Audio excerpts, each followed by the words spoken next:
जय हिंद दोस्तों। देखिए, आज की इस क्लास में हम पढ़ने वाले हैं कक्षा 11th फिजिक्स अध्याय चौथा। तो इसमें आपका चौथा में आपका चल रहा था टॉपिक। तो आज की इस क्लास में हम पढ़ेंगे स्थिति सदिश और विस्थापन के बारे में कि स्थिति सदिश क्या होता है, विस्थापन क्या होता है। जैसे मान लीजिए आप कहीं पर स्थित है तो उसका सदिश क्या होगा, और अगर आप वहाँ से कहीं से मतलब एक जगह पर स्थित है वहाँ से कहीं दूर जाते हैं तो उसका सदिश क्या होगा, उसी कड़ की बात हम करने वाले हैं। तो आप लोग हमारे साथ बने रहिएगा। चलिए क्लास को शुरू करते हैं। तो आप लोग हेडिंग डाल दीजिए स्थिति सदिश तथा विस्थापन। तो सबसे पहले हम बात करते हैं स्थिति सदिश के बारे में। तो सबसे पहले हम स्थिति सदिश पर एक फिगर बनाएंगे, उसके माध्यम से समझेंगे। चलिए, तो हमारे साथ साथ आप लोग भी बनाते चलेंगे। चलिए, अब देखिए हम क्या कर रहे हैं, यहाँ पर एक फिगर ड्रा कर रहे हैं। तो आप लोग एक्स और वाई, एक्स अक्ष और ये क्या है आपका वाई अक्ष, अक्ष और वाई अक्ष हम ड्रा कर रहे हैं और यहाँ पर जीरो मूल बिंदु आपका है। अब मान लीजिए यहाँ पर कोई कण P है, क्या है, कोई समतल, एक किसमें है, समतल में है। यहाँ पर लिख दीजिए स्थिति सदिश, स्थिति सदिश, सदिश आर का, आर का जो है स्थिति सदिश है। चलिए, यहाँ पर मान लीजिए कोई क्या है, कण है P, कोई कण P है समतल में, एक किसमें है, समतल में है। अब चलिए इसका स्थिति सदिश क्या होगा, इसको हम क्या करेंगे, O से मिला देंगे। और देखिए जो इस P का यानी कि एक कण जो यहाँ पर समतल में है एक्स वाई यानी एक्स वाई में, इस P का सदिश क्या होगा, सदिश इसका हो जाएगा R, इसको हम R मान लेते हैं। चलिए, अब यहाँ से अगर हम इसका सदिश निकालते हैं तो क्या हो जाएगा, देखिए R बराबर, अब चलिए ये एक्स अक्ष पर है तो हम इसको मान लेते हैं एक्स आई कैप, और इसको मान लेते हैं वाई जे कैप, ये हो गया। अब चलिए किसी समतल में, तो यहाँ पर आप लोग लिख लीजिए थोड़ा बहुत, किसी समतल में, किसी समतल में स्थित कण P का x, y निर्देश तंत्र के मूल बिंदु स्थिति सदिश R। अब देखिए यहाँ से अगर हम R लिखते हैं सदिश, स्थिति सदिश, तो हमारा क्या मिलेगा, E मिलेगा एक्स आई कैप प्लस, और ये मिल जाएगा वाई जे कैप, ये मिल जाएगा। इसको समीकरण बना लीजिए एक, इसको क्या करेंगे, एक समीकरण बना ले। इसको समझ में आ गया, यही आपका क्या है, स्थिति सदिश है। यहाँ पर मान लीजिए कण है तो ये यहीं पर है, और इसका जो इसको दिखा रहे हैं आर से, ये है आपका स्थिति सदिश, ये हो गया। अब चलिए मान लीजिए एक कण जो है यहाँ से कहीं पर विस्थापन हो गया, मतलब यहाँ से कहीं दूर चला गया, मतलब यहाँ पर। चलिए उसके लिए भी एक और फिगर बनाते हैं। चलिए, ये जो कण है मान लीजिए वो दूर चला गया, चलिए दोबारा बनाएंगे फिगर को। चलिए एक्स अक्ष वाई अक्ष, एक्स और वाई। अब मान लीजिए यहाँ पर क्या था, आपका कण कोई था, और इससे दूरी कितना था, देखिए ये सदिश आ रहा है। अब मान लीजिए ये जो कण है ये थोड़ी दूर चला गया, यानी कि डिस्प्लेस हो गया, यहाँ से यहाँ तक ट्रैवल हो गया, मतलब चल गया। तो यहाँ से इसका कितना दूरी चला है, कितना दूरी चला, ये आर था, और ये क्या हो जाएगा, डेल आर। अब देखिए अब यहाँ से भी इसकी दूरी लेंगे यहाँ से, तो ये कितना आर चला है, और ये हो जाएगा आर डैश। चलिए इस प्रकार से इसको इधर से मिला देंगे ऐसे। और ये आपका क्या है, देखिए हाई वाला, जो हाई आपका पहले वाला अक्ष जो था वो कितना है, एक्स आई। अब देखिए और जो ये बीच में बना है वो क्या हो जाएगा, डेल एक्स, यानी कि यहाँ से यहाँ तक की दूरी, इतना बीच की दूरी डेल एक्स है, और ये वाला क्या है, डेल वाई, ये हो गया। अब देखिए अब यहाँ से हम क्या लिख सकते हैं कि किसी क्षण, यानी कि देखिए ये कहाँ पर था, यहाँ पर था, ये यहाँ पर चला गया, तो इसका जो डिस्प्लेसमेंट हुआ कितना हुआ, डेल आर, और इसमें समय भी लग रहा होगा, तो समय इसमें लगा है टी के, यानी कि समय टी पर। चलिए अब इसमें लिखेंगे किसी क्षण टी पर स्थित स्थिति पी है तथा दूसरे क्षण टी डैश पर इसकी स्थिति पी डैश है, और इसका स्थिति क्या हो गया पी डैश। चलिए यहाँ से अब हम क्या लिखेंगे, मिलेगा हमको, यहाँ पर बना लीजिए विस्थापन, ये विस्थापन हुआ है कितना, देखिए यहाँ से यहाँ तक कितना विस्थापन हुआ, डेल आर, ये इसका चित्र है। तो यहाँ पर ये इसका फिगर है, विस्थापन हुआ है डेल आर। देखिए यहाँ पर पहले कर था, अब यहाँ पर आ गया तो इतना विस्थापन हो गया, और इसमें समय भी कुछ लगा होगा तो उसको हम आगे देखेंगे। चलिए अब यहाँ से हमको क्या मिल जाएगा, डेल आर, यही निकालेंगे डेल आर कितना मिल जाएगा, इतना और इतना, तो कितना है आर डैश और माइनस आर, तो इसको समीकरण दे दो। अब चलिए अब यहाँ से क्या लिख सकते हैं, देखिए यहाँ से हम लिख सकते हैं, देखिए पावर थोड़ा चला गया था, लाइन भाग गया था, इसीलिए अंधेरा हो गया था। चलिए अब हम कहाँ पर थे, चलिए हाँ यहीं पर थे, चलिए यहाँ पर थे, तो डेल आर, इसको हम क्या लिख सकते हैं, आर डैश को हम देखिए आर डैश, इस आर अभी हम आर के लिए नहीं लिख रहे हैं, आर डैश के लिए हम लिखेंगे, क्या लिखेंगे यक्स डैश आई कैप, तो यहाँ पर लिखेंगे यक्स डैश आई कैप, और प्लस लिख देंगे वाई डैश जे कैप, उसके बाद यहाँ पर माइनस। अब आर वाले के लिए लिखेंगे, आर वाले के लिए ए है आपका यक्स आई कैप वाई जे कैप। समझ में आया सभी को, कोई दिक्कत नहीं होगा यहाँ से। अब यहाँ से क्या हो जाएगा, यक्स आई कैप प्लस वाई जे कैप, ए हो गया। चलिए ए हो गया। अब यहाँ से आगे बढ़ाएंगे, इसको हम क्या लिख सकते हैं, डेल आर बराबर लिख सकते हैं, इसको क्या लिख सकते हो, इसको लिख सकते हैं हम पूरे को आई कैप डेल यक्स प्लस, उसके बाद इसको क्या लिख सकते हैं, यहाँ पर देखिए इसको, उसके बाद लिख सकते हैं हम जे कैप डेल वाई, ये हो जाएगा समीकरण नंबर कितना हो जाएगा 3। इन दोनों को मिला के हम इतना लिख सकते हैं, आई कैप डेल एक्स जे कैप डेल वाई, इतना हो गया। अब चलिए यहाँ पर देखिए, यहाँ जो डेल एक्स है, डेल एक्स बराबर यक्स डैश माइनस यक्स, और डेल वाई बराबर क्या हो जाएगा वाई डैश माइनस वाई, इतना हो जाएगा। अब चलिए आगे बढ़ाएंगे, अब हम इसका वेग फार्मूला क्या लिखेंगे, वेग किसका, यानी कि वेग निकालेंगे, वेग। तो यहाँ पर हम वेग निकालेंगे, वेग। तो सबसे पहले इसको जान लेते हैं कि वेग क्या होता है। तो वेग कैसे हुआ है, वस्तु के विस्थापन, वस्तु के विस्थापन और संगत समय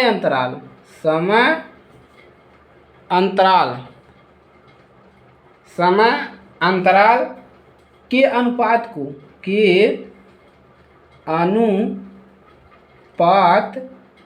को हम क्या कहते हैं,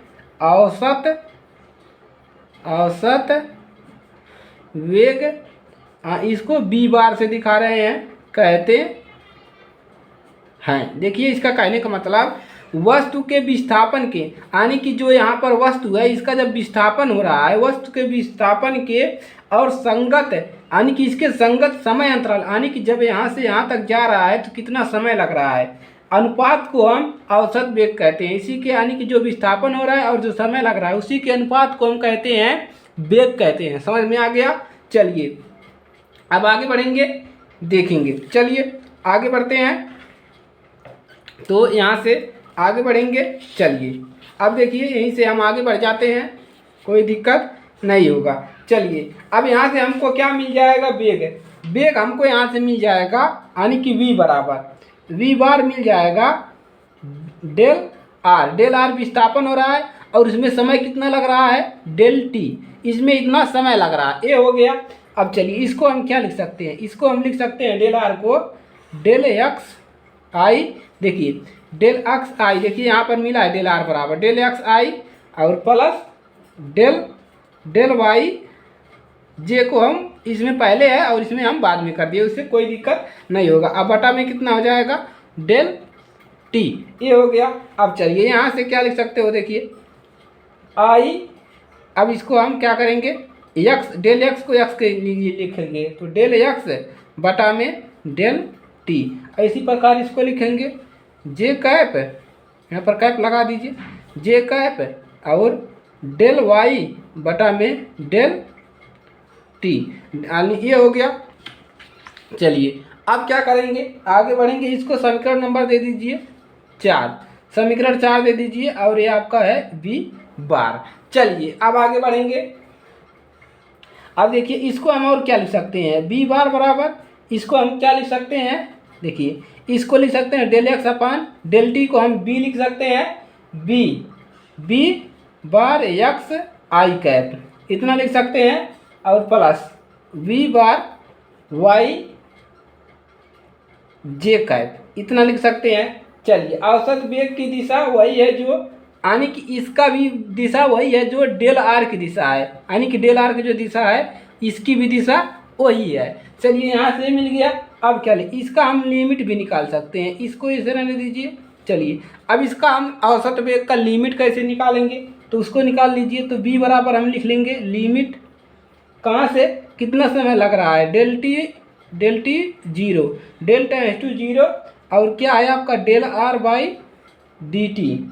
अब चलिए इसका निकालेंगे, तो इसको हम लिख सकते हैं D R by D T, हम इसको डेल को D R by D T लिख सकते हैं। चलिए अब यहाँ से हो गया। अब देखिए यहाँ से क्या मिलेगा, b बराबर हमको मिल जाएगा D R by D T, तो d बराबर हमको कितना मिल गया, D R by D t. अब चलिए आगे बढ़ेंगे, अब इसका लिमिट लेंगे दोबारा। चलिए लिमिट डेल टेंस टू 0, और यहाँ से क्या डी आर कितना है, del x upon D T, और I cap plus del Y upon del T J cap, इतना मिल जाएगा। चलिए इक्वेशन इसको बना दीजिए 5, कितना इक्वेशन, इक्वेशन नंबर 5 है। अब चलिए अब देखिए आई को हम आगे करेंगे, तो आई कैप और यहाँ से लग जाएगा लिमिट डेल टेंस टू 0, और यहाँ से मिल जाएगा डेल एक्स बटा में डेल टी, और प्लस जे को आगे करेंगे जे कैप, और यहाँ पर मिल जाएगा, यहाँ पर भी लिमिट लगा, इन दोनों के लिए लिमिट लगाएंगे, लिमिट डेल टेंस टू 0 और डेल वाई बटा में डेल टी, इतना हो गया। अब चलिए अब यहाँ से हमको क्या मिल जाएगा, देखिए यहाँ से, या हम इसको लिख सकते हैं, देखिए इसको हम यहाँ से इसके बराबर लिखे हैं, तो हम लिख सकते हैं बी बराबर इसको आई कैप, और इसको लिख सकते हैं क्या, इसको हम लिख सकते हैं D X by D T, और plus J cap D Y by D T, तो हमको ए मिल जाएगा। और हम इसको या करके लिख सकते हैं, बी बराबर लिख सकते हैं, इसको क्या लिख सकते हैं, बी एक्स आई कैप प्लस वी वाई जे कैप, इतना लिख सकते हैं, इसको बना लीजिए। चलिए ये निकल गया आपका वेग।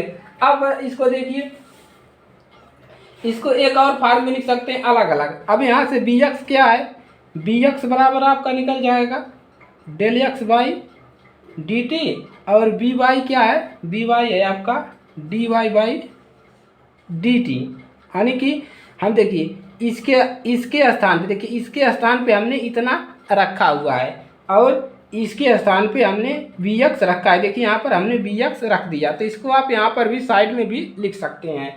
चलिए अब मान लीजिए इतना हो गया।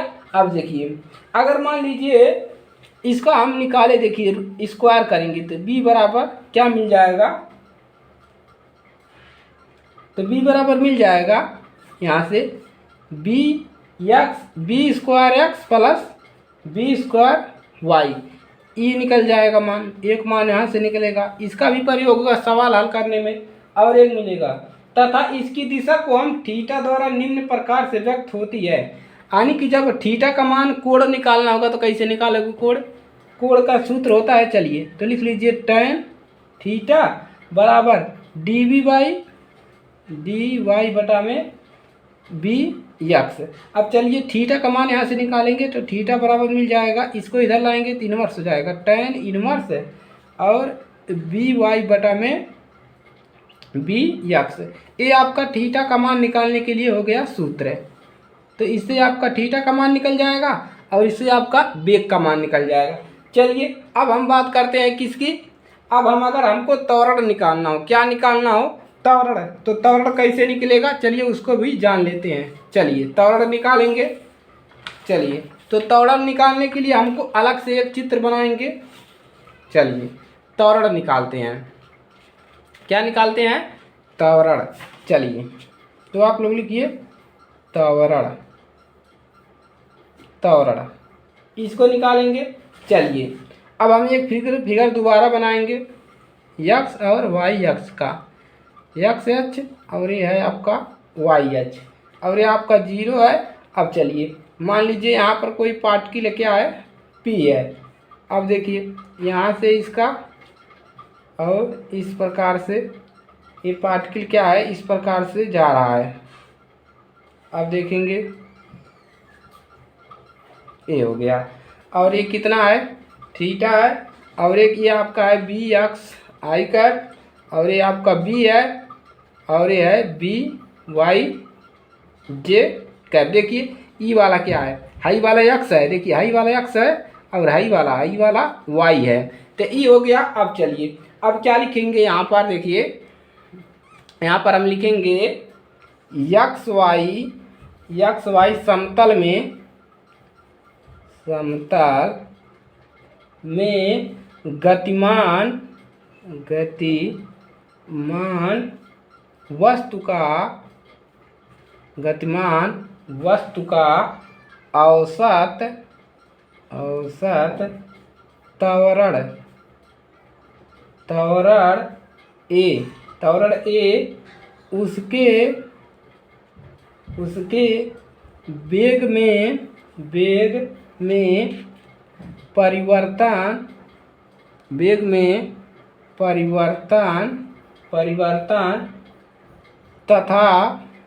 परिवर्तन तथा संगत समय अंतराल डेल्टा टी समय जो लग रहा है के अनुपात के बराबर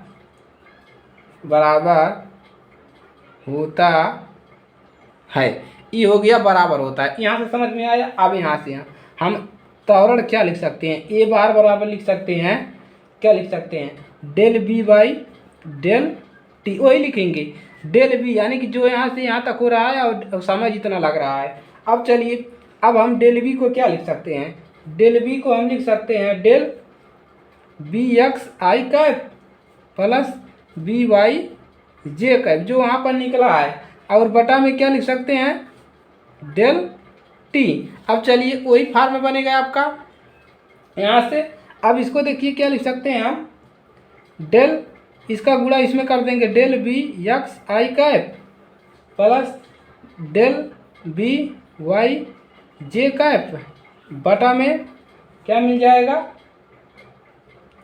डेल टी। इसको अलग भी कर सकते हैं। चलिए इसको एक एक साथ करके लिख दीजिए, डेल बी एक्स आई कैप बटा में del t plus del B y z cap बटा में डेल टी। अब चलिए या अथवा इसको हम और क्या लिख सकते हैं, या करके लिखिए, यहाँ पर ये बार इतना मिला, या इसको हम ये बार लिख सकते हैं ए, इसको हम क्या लिख सकते हैं, ए एक्स आई कैप प्लस ए वाई जे कैप। इक्वेशन नंबर 7 कितना हो गया, इक्वेशन नंबर हो गया आपका 7।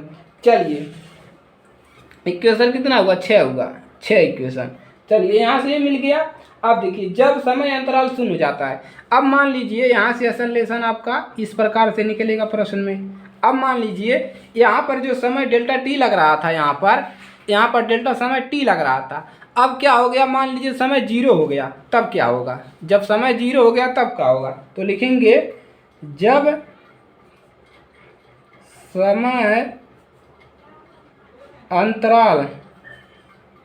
अंतराल शून्य हो जाता है। जब शून्य हो जाता है क्या होता है, तो लिमिट लगा देंगे ए बराबर, यहाँ पर बार हट जाएगा, लिमिट कहाँ से, डेल टेंड्स टू जीरो से कहाँ पर लगेगा, del v by del t पर, इसी पे लिमिट ये लगेगा। क्यों लगेगा, क्योंकि डी वी जो है वो बराबर है आई del B x plus J cap del B Y. तब यहाँ से हम क्या लिख सकते हैं, यहाँ से देखिए अब ये बराबर लिख सकते हैं, यहाँ से लेंगे लिमिट आई, ये हो जाएगा, इसका लिमिट लेंगे तो आई को हम पहले लिखेंगे और लेंगे limit del tends to zero del v x बटा में डेल टी, और एक बार इसके लिए लिखेंगे तो आई पहले ले लेंगे, आई कैप जे कैप, और यहाँ पर लगा देंगे limit del tends to zero और डेल बी वाई अपान में डेल टी। अब देखिए यहाँ से हमको क्या मिल जाएगा, यहाँ से हमको मिलेगा ए बराबर आसानी की त्वरण आई, इसको हम क्या लिख सकते हैं, इसको हम लिख सकते हैं ए एक्स, क्योंकि हम त्वरण के लिए लिख रहे हैं तो यहाँ पर ए एक्स आ जाएगा। अब देखिए प्लस और यहाँ पर क्या मिलेगा जे, और यहाँ पर आ जाएगा त्वरण, और इसके लिए और ये क्या है वाई है, तो यहाँ पर कर दीजिए वाई, और ये बन गया इक्वेशन नंबर आपका 7। तो इस आपके फार्मूले से आपका क्या निकलेगा, इस फार्मूले से आपका निकलेगा त्वरण। और देखिए और ये कहाँ से लिखाया गया है, देखिए ये लिखाया है ए एक्स बराबर डी वी एम बटा में डी टी, और ए वाई बराबर क्या रखा गया है d v y by D t. देखिए जब इसका हम लिमिट लेंगे तो हमको ए एक्स, यहाँ पर ए एक्स बराबर इतना मिलेगा और ए वाई बराबर इतना मिलेगा, तो हम इसको डायरेक्ट यहाँ पर रख दिए, तो ये निकल गया आपका त्वरण निकालने का फार्मूला। और इसी प्रकार से आप निकाल लीजिएगा। जब इस त्वरण कब निकलेगा, जब यहाँ पर आने समय जीरो रहेगा, और जब यहाँ पर समय कुछ रहेगा ये तभी इस पर निकलेगा। और आपका आगे भी आपका जो है फार्मूला सभी मिल गया है। तो ये था आपका स्थिति सदिश एवं विस्थापन के बारे में संपूर्ण जानकारी। तो आज के लिए सिर्फ इतना ही, और अगर ये क्लास अच्छी लगे तो वीडियो को लाइक करो, और नए स्टूडेंट हो तो चैनल को सब्सक्राइब कर लो भाई लोग। समझ में आया सभी को? चलिए तो आज के लिए सिर्फ इतना ही, अब मिलेंगे अगली क्लास में अच्छे टॉपिक के साथ। तब तक लिए आप लोग पढ़ते रहिए और अच्छे से तैयारी कीजिए। चलिए।